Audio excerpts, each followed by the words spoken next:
Seja bem-vinda mais uma vez. Bom, pessoal, primeiro, boa tarde para todo mundo da transmissão. Eu sou Gabi, atuo como psicóloga clínica aqui em Salvador, sou uma mulher com deficiência e vou me autodescrever, né? Eu sou uma mulher de estatura mediana, tenho cabelos curtos na altura da nuca, estou com uma blusa bege de manga comprida, uma calça jeans, sou lida socialmente como branca e esses são alguns dos meus marcadores. Eu vou aqui contribuir um pouco com o evento e com a fala do colega. Pode passar, por favor.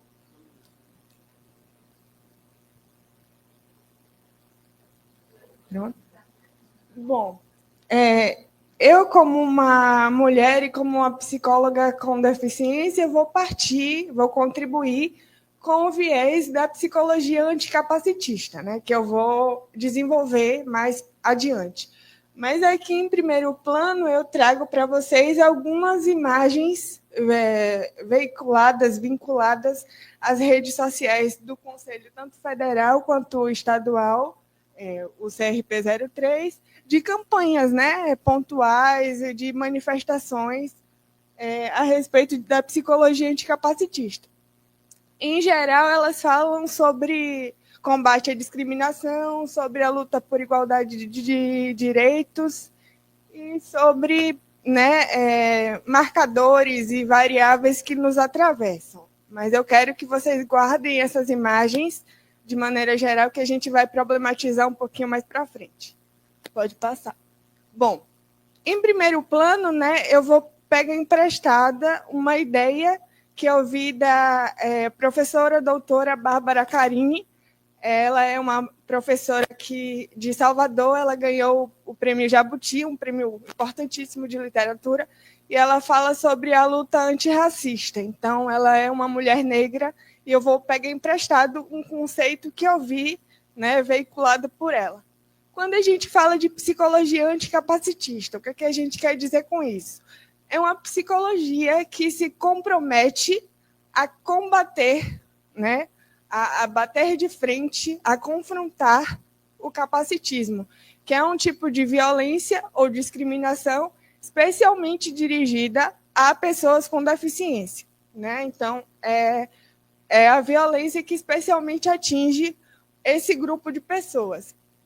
Mas qual o problema quando a gente fala sobre isso? Quando a gente fala de psicologia anticapacitista, a gente está dizendo, essencialmente, que é o capacitismo que determina o movimento da psicologia anticapacitista, o movimento das coletividades afetadas por essa discriminação e o movimento dos setores sociais comprometidos com esse enfrentamento. Então, o que eu quero dizer com isso é que a gente já sai, de certa forma, atrasado, porque a gente responde às violências estruturais que já estão postas. Então, quando a gente fala num evento sobre prevenção de violência, o que a gente tem feito de maneira geral, né, por conta de toda a estrutura, por conta de tudo que está posto, é agir frente a um problema que já existe. Né? A gente chega, de maneira geral, atrasado. Né? Então, ser uma psicóloga anticapacitista é reagir a esse tipo de opressão. Então, é a opressão que dita as regras e que dita o nosso movimento. Assim como a luta por inclusão, se a gente pegar o termo em si, é essencialmente, né, lutar por reinserir, por colocar para dentro aquele que, por qualquer motivo, já está fora. Então, o problema já existe e a gente meio que remedia essa questão. Pode passar, por favor. Bom, e aí eu trago a deficiência enquanto fenômeno social. Por quê? Porque quando a gente fala de LBI, que é a legislação que mais nos representa, que é a Lei Brasileira de Inclusão, ela trata a deficiência como qualquer impedimento de natureza física, intelectual, sensorial, que, em interação com barreiras, pode obstruir a participação plena na sociedade desses sujeitos. Então, essencialmente, o que é que isso quer dizer? Que a maneira como a sociedade reage a essa diferença a esses corpos que determinam o que é deficiência. Não é a característica em si, mas é a maneira como a sociedade lida com essa diferença. Então, por isso mesmo, né, e tanto do ponto de vista material, né, concreto, existem deficiências, no plural, né? Física, sensorial, as deficiências ocultas, que não existe deficiência invisível, existe deficiência oculta, é uma visão diferente. Então, as deficiências são diversas, porque os corpos são diversos em suas características, né? Sendo atingidos, atravessados de modos diferentes por diferentes tipos de violências. Então, uma outra questão é a gente, como é que eu posso dizer, a gente resumir a deficiência a uma coisa só. A associação imediata e estereotipada que se faz de deficiência é o cadeirante. Para começo de conversa. Então, a primeira atitude preventiva em relação à violência é considerar que existem deficiências diversas e mais, que cada sujeito lida com a própria condição de maneira absolutamente singular.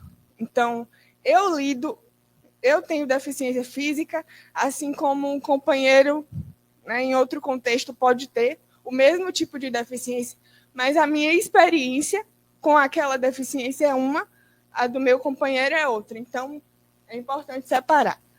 Assim como a universalização do homem ela é problemática, a universalização da deficiência também é. Então, aquele homem, do ponto de vista humano, como homem hétero, branco, do sexo masculino, aquela universalização ela é problemática. A universalização da deficiência também é. Né? A deficiência não é uma só. E aqui tem outra coisa, né? Quando a gente fala, vamos trazer o recorte de gênero, né? A questão da violência contra a mulher. Quando a gente fala de violência contra a mulher, o ambiente onde essa mulher é mais vitimada costuma ser a casa, né? Onde acontecem mais feminicídios ou onde acontecem mais episódios de violências diversas.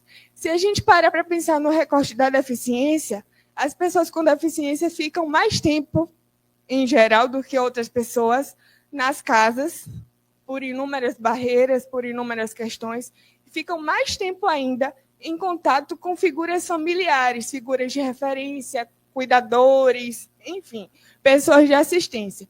Então, essa probabilidade de acontecer episódios de violência e por tempo mais prolongado aumenta muito, porque a posição de cuidado coloca aquele cuidador, aquele familiar, numa posição hierarquicamente muito superior em relação a quem tem deficiência, e aí acontece um contexto muito propício a várias formas de violências. Então, esse aí é um recorte que eu queria trazer. Muita gente fala sobre burnout do cuidador, que é aquele estresse que o cuidador é submetido pela rotina de cuidado, mas muito pouca gente fala do estresse absoluto que pessoas com deficiência passam na posição de serem cuidados. Assim.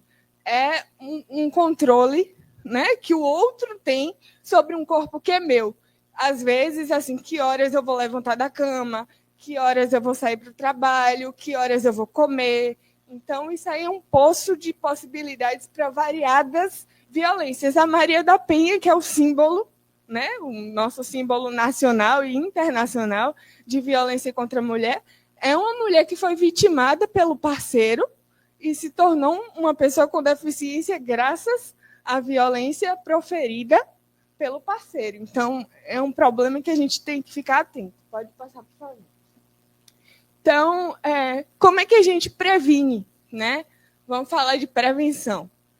A gente previne falando sobre protagonismo desses grupos, né? Protagonismo das pessoas com deficiência em coletivo e sobre cultura DEF. Né?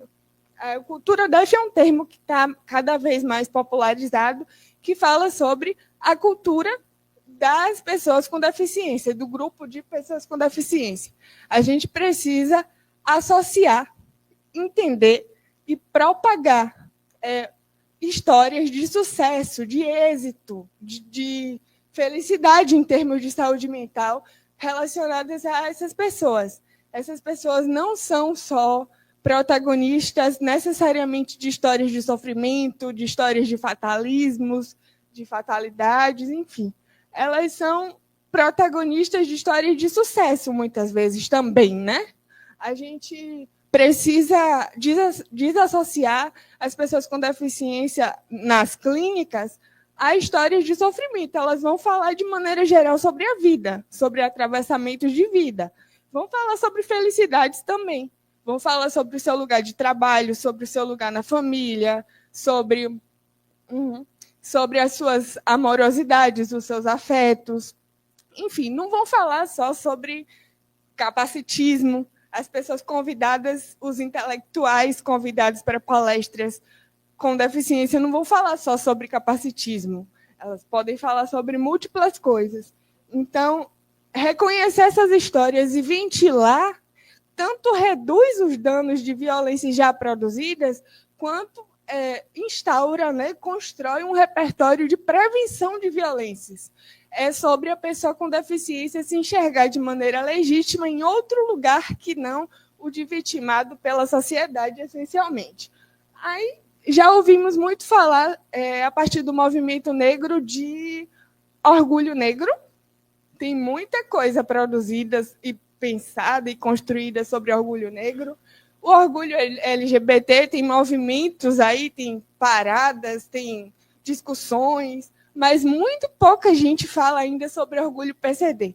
Ainda é difícil fazer essa associação entre orgulho, o sentimento real de orgulho, associado a uma característica atrelada à deficiência, que todo mundo enxerga como menor, como defeito, como incompletude, enfim.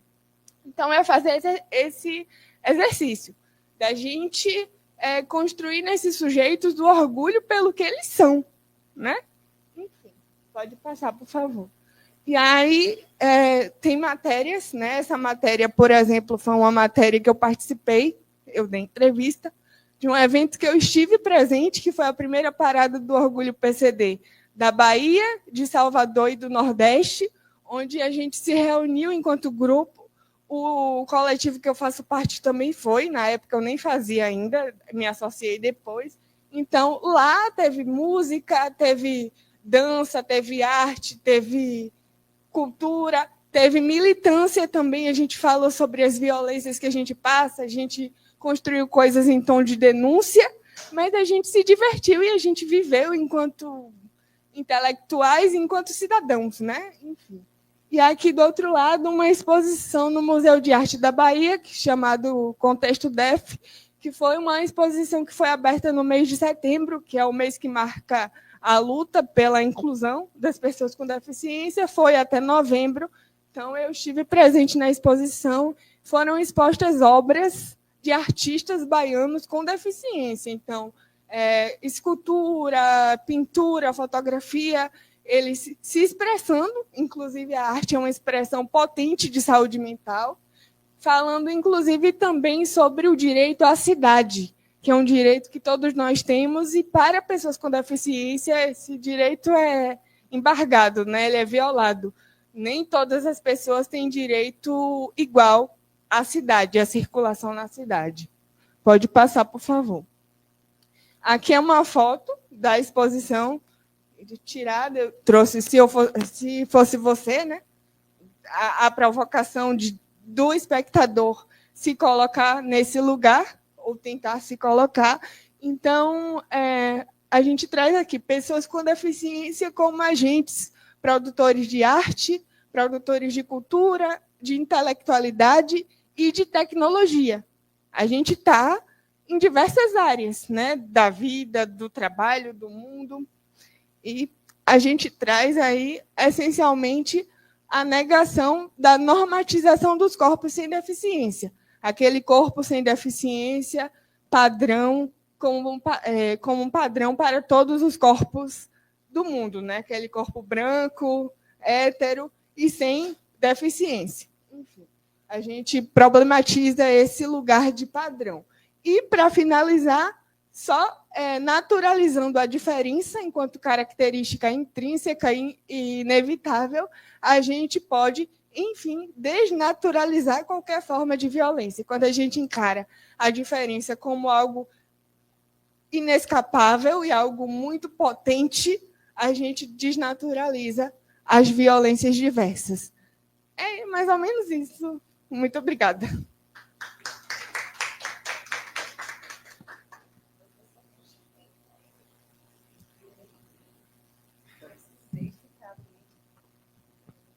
Já mudou ali, né? Bom, obrigada pela contribuição, Gabriela. Te ouvir é uma coisa que sempre me enriquece, assim, independente do contexto da situação.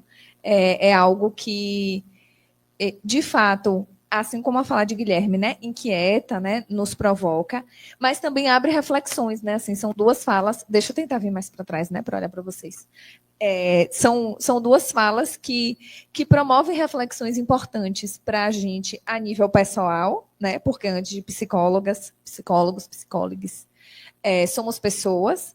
Então, são reflexões que precisam acontecer antes mesmo de se pensar, né, em quem somos profissionalmente, mas ainda mais a partir da profissão que a gente escolhe, né? Que é de cuidado, que é de atenção à saúde, né, de promover saúde, né, não só no espaço da clínica, por exemplo, né, mas em todas as áreas de atuação da psicologia, que é uma área muito diversa, né, muito ampla, mas que, quando a gente estava conversando um pouquinho, né, aqui nos bastidores, se fez essa questão, né, assim, do ser inclusiva, né, mas não é, né, ou já não é, ou não deveria ser inclusiva,